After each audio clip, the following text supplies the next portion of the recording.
Bonjour Charlène, bonjour à toutes et à tous.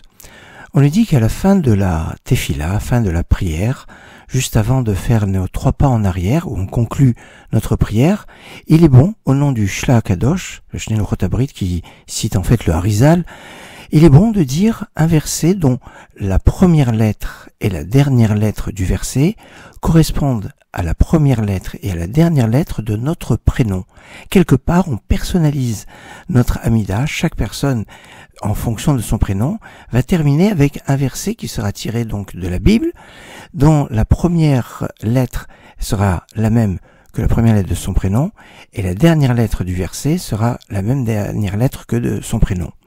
Il y a un autre système qui est de prendre un verset où le nom est mentionné dans le verset. C'est aussi possible. Et on dit pourquoi on cite ce verset pour ne pas oublier son nom au moment où on nous posera la question, au moment du jugement, des jugements derniers, quand on arrive dans l'Olam Haba, dans l'autre monde.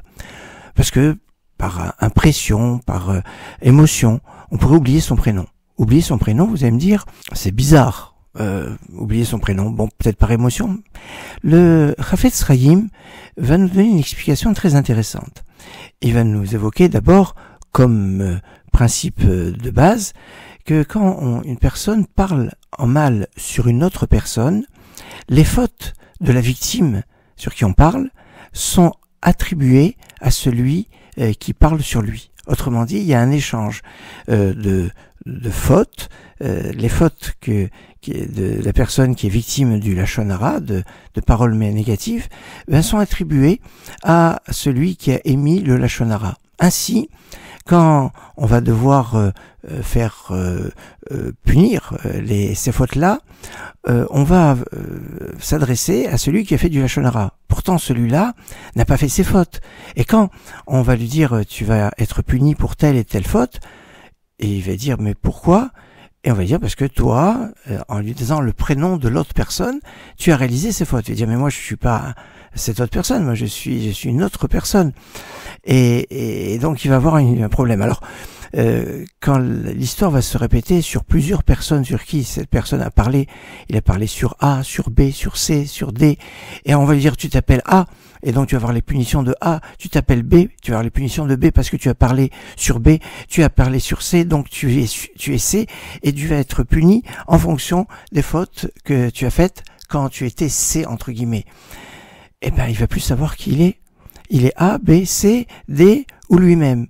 Alors pour pouvoir se retrouver, retrouver son prénom, il va avoir ce verset qui va le relier, le reconnecter à la Torah. Et ce dernier paragraphe qui se trouve à la fin de l'Amida, qui dit Elokai, Netzor lishonei mera ou le sfatay midaber mima, mon Dieu, préserve ma langue de dire du mal. C'est vraiment le thème. Et on dit, ouvre mon cœur pour étudier la Torah. L'étude de la Torah va être une sorte d'amorce de la réparation de la faute du Lachon Hara. La faute du Lachon Hara, c'est très difficile à réparer cette faute, puisque une fois qu'on a diffusé une mauvaise information sur une personne qui va lui nuire, pour la rattraper auprès de tous ceux qui ont été les bénéficiaires de cette information, c'est presque impossible. Alors, comment on peut faire tes choix là-dessus? Alors, les paroles de Torah vont avoir une puissance de, au moins, faire prendre conscience de l'importance de la parole, et ça, c'est quelque chose de fondamental. Aussi, à la fin de la tefila, à la fin de la prière, où on demande à Dieu qu'on fasse attention à ce qu'on dit, on veut essayer de retrouver son identité à travers son verset, et que on ne soit pas amené à être puni pour une autre personne qui a fait certaines fautes parce que on s'est attribué ces fautes, parce qu'on a parlé en mal sur cette personne. Excellente journée.